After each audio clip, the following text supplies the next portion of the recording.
the story came out yesterday that this was all part of the plan. Brian Windhorst and Ramon Shelburne tag team this bad boy, as they said that team president Magic Johnson, general manager Rob Pelinka consulted LeBron James on their ensuing agreements with Lance Stevenson, JaVale McGee, and Rajon Rondo. And so you start to ask yourself, whoa, what plan on earth includes those three? Right? JaVale McGee is most known for shacking a fool. Rajon Rondo, who quit on the Dallas Mavericks and has been at least mildly difficult to coach in every stop that he's been in. And Lance Stephenson's most famous move was blowing in the ear of LeBron James before LeBron James dusted him and the Pacers off in the Eastern Conference Finals years back, and of course beat them this year in the Eastern Conference playoffs. That's what they're known for. But apparently, at least per the Lakers, what they're trying to get out there is, hey, man, he wanted tough-minded playmakers. Guys that could make plays, guys that were adults, guys that were grinders, guys that were gritty. And this goes into the Kawhi Leonard Spurs stories. Do you believe it? And I actually do. There's also the story, part of the story is that they want LeBron James's plan is to continue to evolve as a player and play out of the post more. If you watch detail, Kobe Bryant pointed out that LeBron needed to play in the post more, specifically against the Celtics, because he knew it would be a long series, and it's the only way for him to catch his breath and use his ridiculous body. Look at Michael Jordan, end of his career in the post more. Kobe Bryant, end of his career in the post more. LeBron James, bigger, stronger. Why wouldn't he be in the post more, especially when there's no power forwards in the NBA anymore? They want to play fast or play through LeBron in the post. So do you believe it? I actually do. Because if you look at the Lakers roster, what are they missing? It's interesting. Julius Randle was gone, and part of Julius Randle being gone, the expression in basketball is even the worst team has a leading scorer.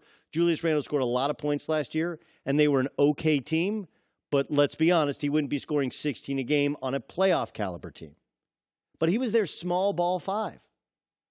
There is no small ball five on this roster. There is no wing or small power forward or small forward who can guard multiple positions and can play essentially as a center.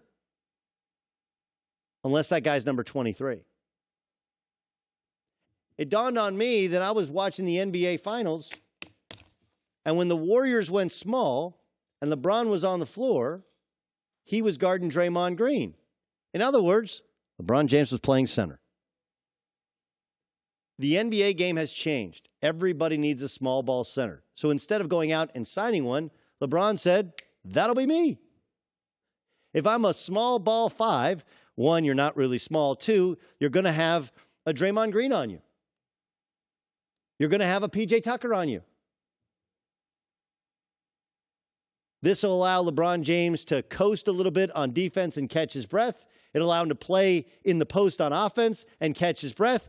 And his best skill that will not decrease, will not dissipate at all, in spite of the fact he's getting into his mid-30s and even his late 30s, is his passing, which is what you use the low post for now in basketball. You don't score out of the low post. It's an inefficient shot.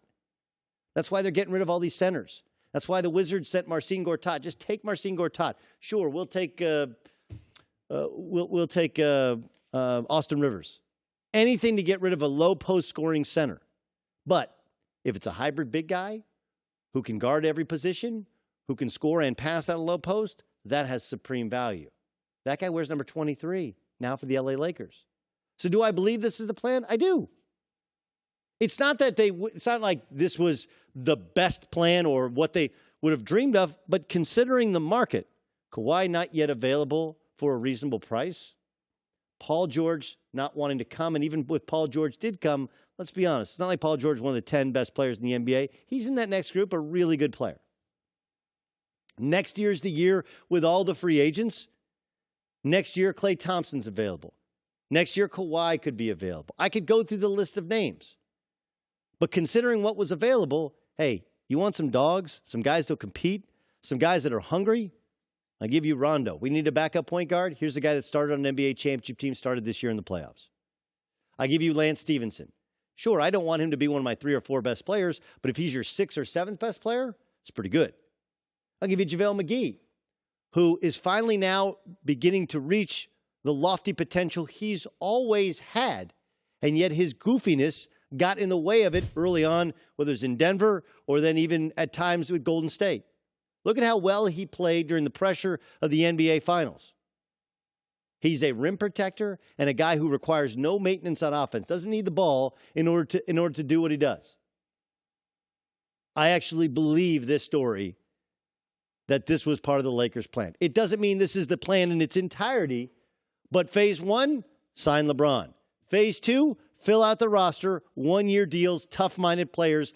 Figure out which one of these young guys can play with LeBron, can play in the pressure pack situation. If Brandon Ingram has the lower intestinal fortitude to stand up to the challenge.